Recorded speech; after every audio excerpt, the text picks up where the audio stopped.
Hello, my name is Dante Renee, and welcome to the 10 Room Bizarro YouTube page where I talk about films that I believe need to be talked about more. Like tonight's film, 1982's Liquid Sky. This is 1982's Liquid Sky, and this is actually one of my favorite movies right here. This is the back of the DVD right here.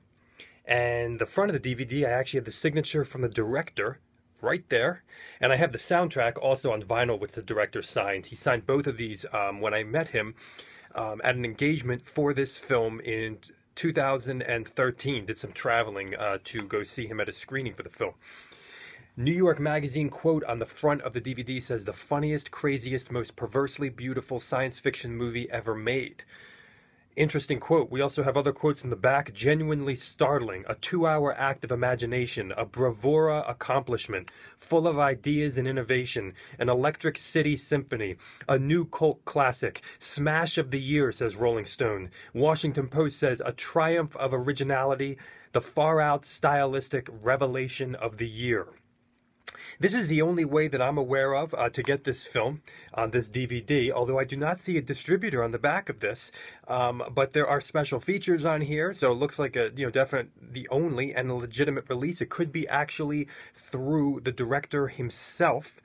And it seems like it is, because the Liquid Sky website on the back is wintertainment.com, and it looks like this is a Wintertainment DVD. Now, this is out of print, I believe, but I bought this about 10 years ago on Amazon for about 16 bucks, something like that.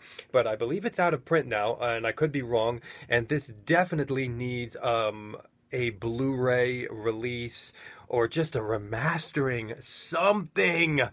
When I spoke to the director at that engagement, I believe he was mentioning some sort of doing an edition of this film in 3D. So actually taking this film and making it 3D. That's what he was mentioning to me when I spoke with him. I believe he might, it seems like he does, own the rights to this film. A director owning the rights to his own movie. It was produced and directed by him, and his name is Slava Sukerman. I hope I'm pronouncing that correctly. And there is his autograph right there. Beautiful, beautiful, beautiful cover. This is 1982's Liquid Sky. I fell in love with this movie, gosh, I guess about 10 years ago when I first saw it. And what an original, unique world and experience Liquid Sky is. This is a film incorporating extraterrestrial experience and life with heroin and orgasm and fashion and suburbia and gender and sexuality and philosophy and sociology and teaching and chickens and domesticality and death, and mystery, and freedom, and power, and necrophilia, art, makeup, fashion shows, clubbing, rape, drugs, UFOs, a Jewish woman and a German man, science, education. It's all here and so much more that I can't put into words. Liquid Sky, 1982. Let's first and foremost start with the music and the sound for this movie, because you might have heard before that music and sound is a character in a film. And I've said it before in other films on this YouTube page, because films that I want to talk about more, these are films where music is a vital component, because I'm such a fan of music. I'm such a fan of soundtracks and scores. They mean so much to me, and Liquid Sky is definitely one of those films where the music is the atmosphere. It is tied in to the visuals of the film, and it is as disconcerting and ambiguous as the gender in the film, and as the story and the style visual style of the film, and as the acting in the film, and as the characters in the film. I can rightfully come out and say that when I first heard this score, I'd never heard anything like it before, and I really have never heard anything like this score before. The director actually did some of the composition of this score and wrote the lyrics to one of the songs in this movie called Me and My Rhythm Box. The music in this film is so avant-garde, so occupying a different world, experimental, completely formed on electronics. Electronics, it says in the closing credits, a synthesizer of sorts that was used, I believe, in kind of a free library environment, something of that nature. And this instrument is a synthesizer, and it's a weird synthesizer. It's a simplistic synthesizer, but it's making sounds and creating moods and textures and rhythms and beats that you've never heard before. You know, one of the things that the music does is it doesn't occupy normal beat patterns or beat rhythms, like that song Me and My Rhythm Box, occupying the heartbeat in that song when that girl performs it at the club. Okay, the girl from Alice, Sweet Alice, the mysterious girl that I'm always looking for. Where the hell is she? But yes, the girl from Alice, Sweet Alice is a character, a large character in this film. And the music is experimental in its beats and its rhythms, and when people are dancing to it, it's off kilter, it's off beat, it's weird, it's bizarre, it's slightly oppressive in its mania and in its schizophrenia, as the music will change sometimes spastically in songs and in beats and in rhythms. And the way that it's playing, we also have it having kind of some kind of sky, spatial, sci-fi, weird, late night vibe, moody, synth atmosphere. But then all of a sudden, it starts to sound like if an actual alien creature opened up its mouth, what would come out? The beats, the rhythms, what a UFO, with the music that would lift the UFO up off the ground. That's what the music in this film sounds like. It's new wave, it's punk, it's art, it's drugs in sonic form. And it's experimental and avant-garde and breaking boundaries, and it doesn't sound right. It doesn't sound normal. It doesn't sound like music. And that is what makes it absolutely profound, beautiful music to me.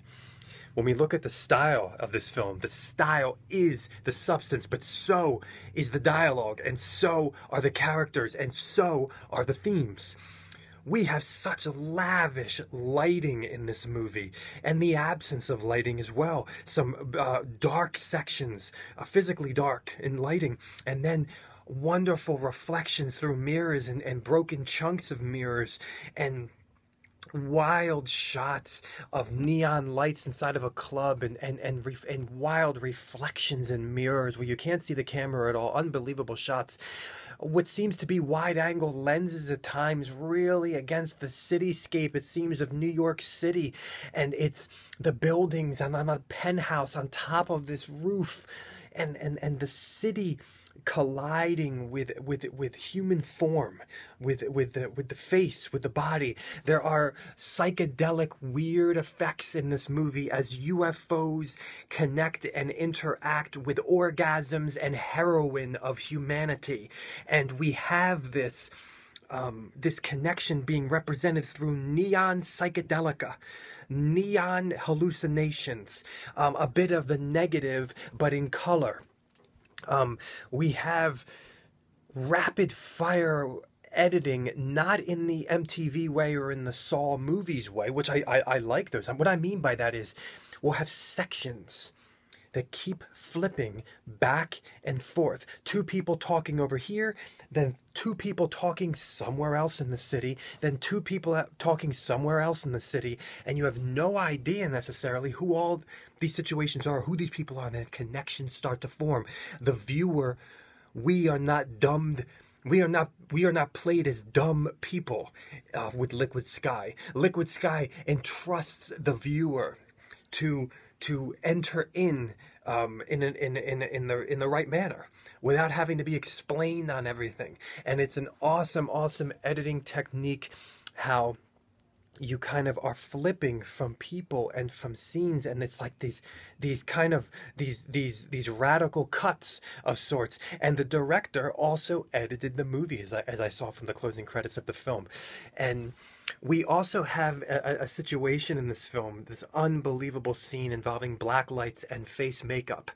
We have masks. We have a variety of outfits. Artistic, wild, new wave, punk, 80s, underground outfits. And the epitome of wild, new wave style fashion, New York City trends. And the underground, and drugs, and sex.